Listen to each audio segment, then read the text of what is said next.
오늘도 말씀 주십사고 기도하겠습니다. 창세기 20장 1절부터 7절까지 보겠습니다.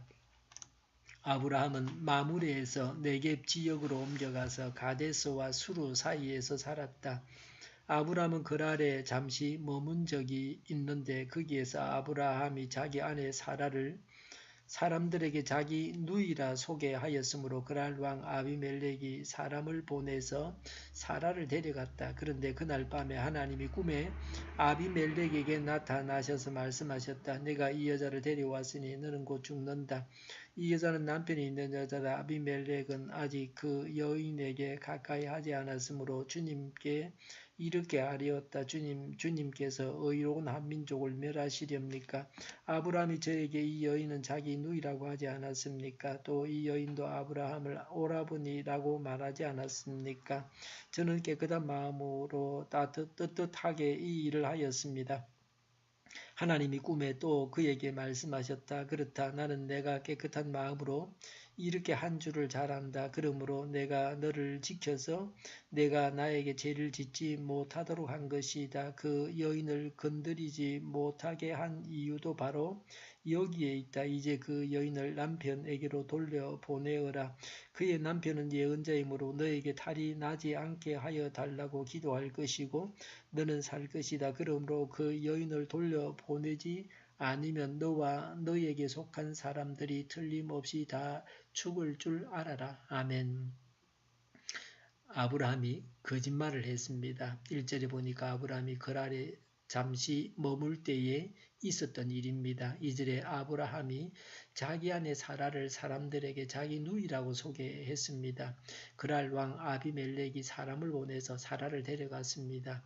창세기 12장에서 아브라함은 이집트에 갔을 때도 사라를 여동생이라고 했다가 비슷한 일이 일어났습니다. 여기서 또 아브라함은 아내 사라를 동생이라고 했습니다. 목축업의 직업 특성상 떠돌아다녀야 했습니다. 그러다 보니 아내를 동생이라고 해서 위험을 모면하려고 했습니다. 아브라함은 사람을 두려워해서 거짓말을 했습니다. 사람을 두려워하지 말아야 됩니다. 아브라함의 거짓말이 잘한 일은 아닙니다. 잘못한 일입니다. 그러나 하나님은 일체 아브라함의 거짓말에 대해서 말씀하시지 아니하십니다. 하나님께서 나타나셔서 문제를 해결해 주셨습니다. 3절에 그날 밤에라고 했습니다. 사라를 데리고 갔던 바로 그날 밤에 하나님께서 나타나셨습니다. 필요한 때에 신속하게 하나님께서 일하십니다. 3절에 하나님이 꿈에 아비멜렉에게 나타나셔서 말씀하셨다고 했습니다. 아비멜렉은 블레셋 왕의 칭호입니다. 그 당시 그랄 땅의 왕이었습니다. 하나님께서 꿈에라도 직접 나타나셔서 말씀하실 만한 의인이었습니다. 하나님은 악인을 직접 상대하지 아니하십니다. 하나님을 만나는 것이 복입니다. 3절에 내가 이 여자를 데려왔으니 너는 곧 죽는다. 이 여자는 남편이 있는 여자다라고 하셨습니다.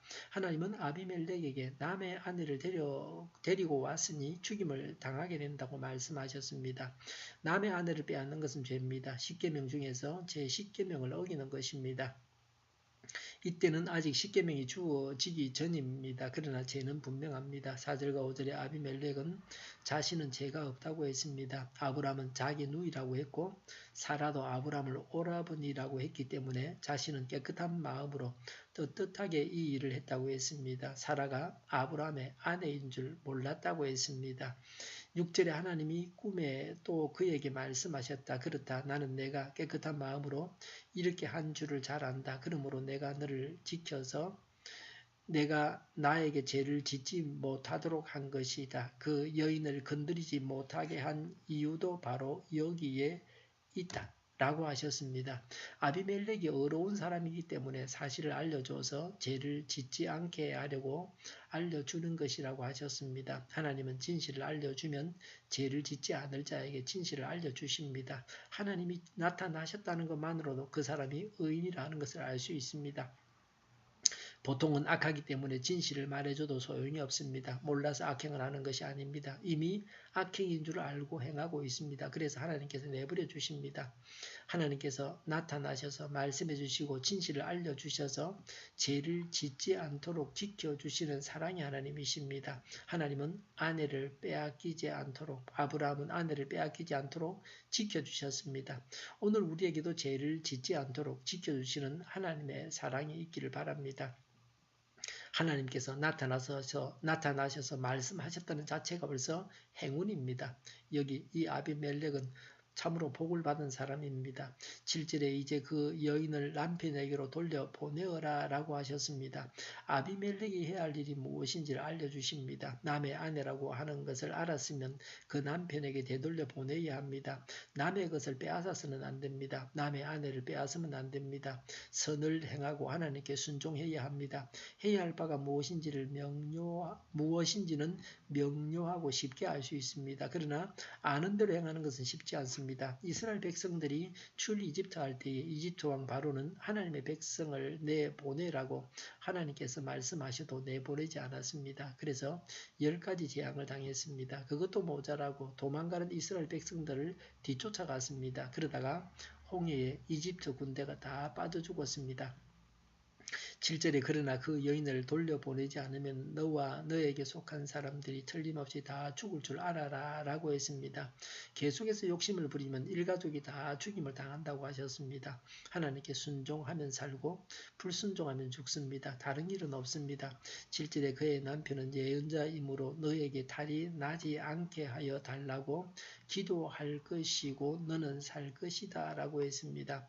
하나님은 아브라함이 아비멜렉을 위해서 기도해 주어야 아비멜렉이 산다고 하셨습니다.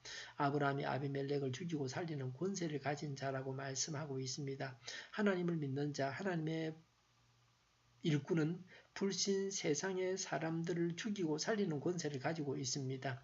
우리가 하는 중보기도가 불신자를 죽음에서 생명으로 옮겨 놓습니다. 하나님은 아브라함을 예언자라고 하셨습니다. 예언자는 하나님의 말씀을 전하는 자입니다. 그 당시는 제사장이나 예언자 같은 구약시대 일반적인 직분이 생기기 전이었습니다. 하나님께서 아브라함과 아브라함의 자손들을 선택하셔서 하나님의 말씀이 그들을 통해서 온 세상 민족들에게 전해지게 됩니다. 그런 의미에서 아브라함을 예언자라고 하셨습니다.